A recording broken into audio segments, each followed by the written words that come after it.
just trying to survive and learn to live along the way by Foreplay on AO3. Episode 105, Chapter 105 of Pain and Confusion. If Eijirou focuses on the hand running through his hair, he could pretend that he was back at the dorms, waking up next to Katsuki. But something isn't right. The hand in his hair is all wrong. Fingers too long, too thin. They're unpracticed, and they don't know the right places to press, or where they need to be more gentle. Besides, waking up with his boyfriend isn't nearly as painful as this is. Reluctantly, Eijirou opens his eyes. He is greeted with a fading, off-white roof, and when he turns his head, finds himself hooked up to what looks like a heart monitor at a bedside? Ah, a hospital then. Turning to his other side, Eijirou finds his mom, staring expectantly. She looks impatient, like she's waiting for him to respond to something he'd never heard. Cautiously, he reaches a hand up and finds the space behind his ear empty. He sits up and looks around, trying to get a glimpse at every surface in the room to see if his hearing aids are here. There's nothing. Eijirou may be panicking a little. He still hasn't told his mom, but they can't communicate like this. Not when he can't hear her, and she speaks so fast that he can't read her lips. He checks the surfaces again. Maybe he'd missed it the first time, or they're tucked away somewhere his mom can't see, or... Hands grip at his arms tight. Too tight. So tight that it hurts. So he freezes. Stops his searching in hopes that they would let go. They do, but the pain persists. Why is he in so much pain? Eijirou doesn't know what happened. Why is he here? Or why is the only person around his mom? If he was hurt, he'd have thought Katsuki would be here. That's right. He can remember Katsuki there, when he got hurt. They fought together, and his boyfriend saved him. Eijirou! It's faint, but his mother must have yelled considering he heard it with his damaged hearing. Finally, he looks back to her, and barely avoids shrieking back when he sees the look on her face. She looks absolutely furious. Her lips are moving, but even he can hear it probably would have sounded like nonsense. The lips stop. She must have asked him something, but Eijirou can only make out a few words, and none of them give him a big enough clue. His mother rolls his eyes and snatches his wrist from where it's rested in his lap. She pulls a little, but he only looks down when there's a stinging settling near his elbow. His arms are a bit of a surprise. They're covered in white bandages, hardly any skin visible, except for near his elbow, where a little bit of blood has welled up. He looks to where his free hand is, and finds it's gripping a needle. It leads to a bag hung up beside the bed. Did she take out his IV? Why would she do that? His gaze is drawn back to the arm where her hand tightens around it. Eijirou's eyes find that spot of blood again. He doesn't know why it's bothering him so much, except he could remember being covered in it at the provisional license and at the raid. The raid. There's a tightening in his chest. Eijirou reaches up with his free hand to try and ease it, but all he can accomplish is a weak grip on the front of his hospital shirt. Eijirou feels so stupid. How could he have forgotten something like that? Are his friends okay? The heroes? Did they even succeed? How long has Eijirou been unconscious for? Where's Katsuki? What? A hard slap in his face brings him back to the present. He meets his mother's eyes again, and finds her even angrier than before. He really does shriek back this time, clutching his stinging cheek with tears in his eyes. Mom! God, his throat is so dry. He doesn't even know if she could hear him, if he spoke loud enough. Oh, so you can speak. He can read her lips this time. She's slow and close enough to ensure that. She lets go of his wrist and moves away from him, grabbing her purse from the table. What are you doing? She rolls her eyes at him. She probably told him already. Taking home. I've already... This last straw. Pulling you, dreadful school. She's too fast, moving too much for him to read every word, but he gets the gist of it. No! He's up on his knees, waving his arms to protest. She gives him another one of her looks, and he knows he's yelling too loudly. No! She doesn't say anything else, just grabs his arm again with her tight grip and pulls. It jars him a little, and he has to stop himself from falling with his other hand, bracing himself on the mattress.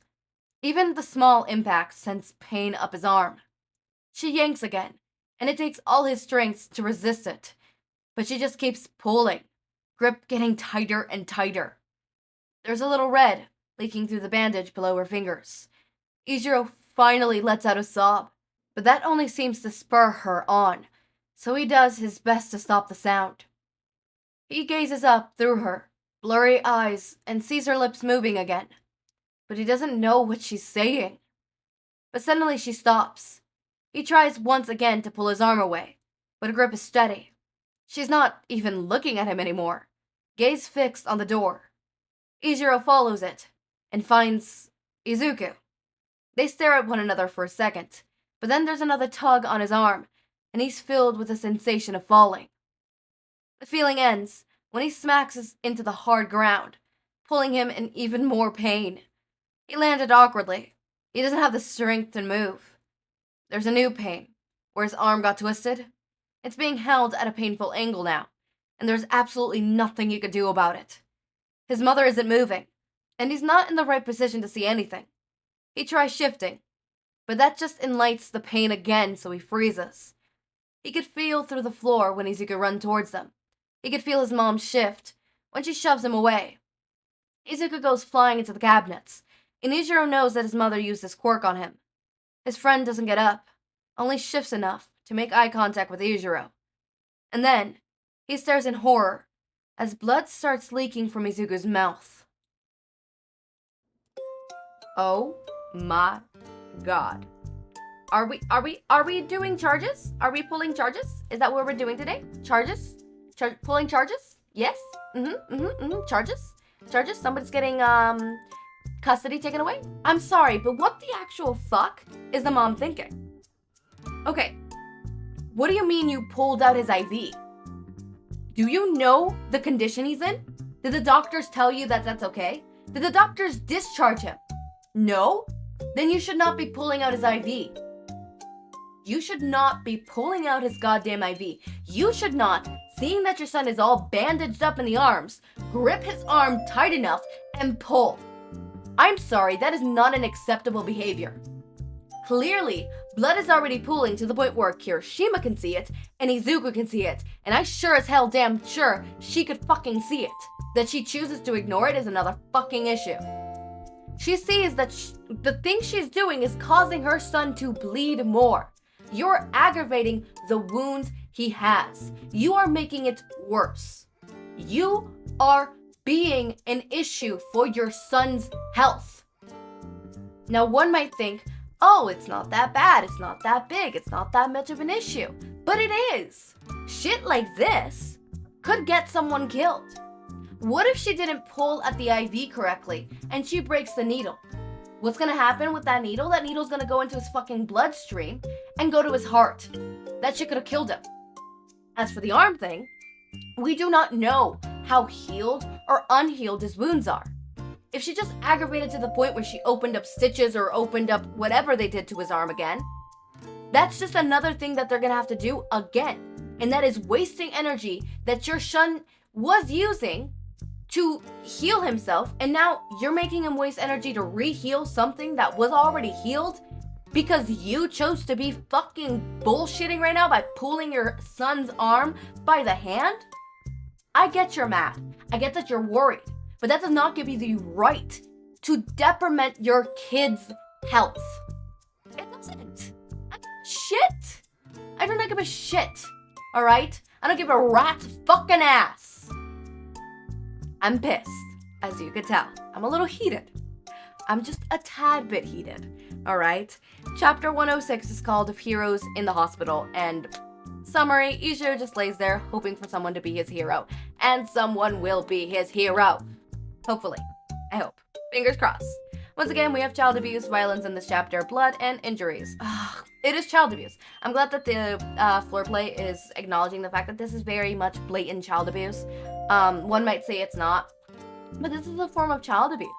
You are hurting your child. It's not repetitive child abuse, maybe, but you are hurting your child. You are endangering your child. Not only is it quote-unquote child abuse, I'm not saying it's quote-unquote child, it is child abuse, but not only is it child abuse, but it's also child endangerment.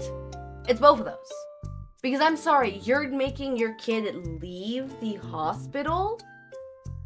Did you check in with the nurses?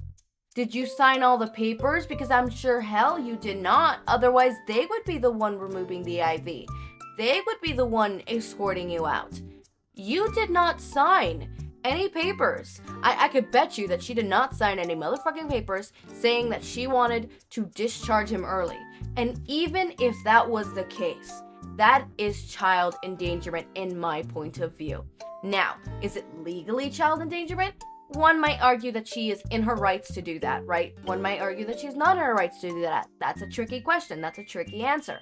In my heart, that is child endangerment, whether the law acknowledges it or not. You are endangering your child's life. Point blank. Is it hard to prove in a court of law? Yeah, maybe it is. But that does not mean that it's not what it is. I don't give a shit if a judge says, oh, that duck is not a duck, it's a chicken. Motherfucker walks like a duck, talks like a duck, looks like a duck, be quacking like a duck. It's a motherfucking duck. Okay, alright. I'm gonna go debrief because I'm very heated.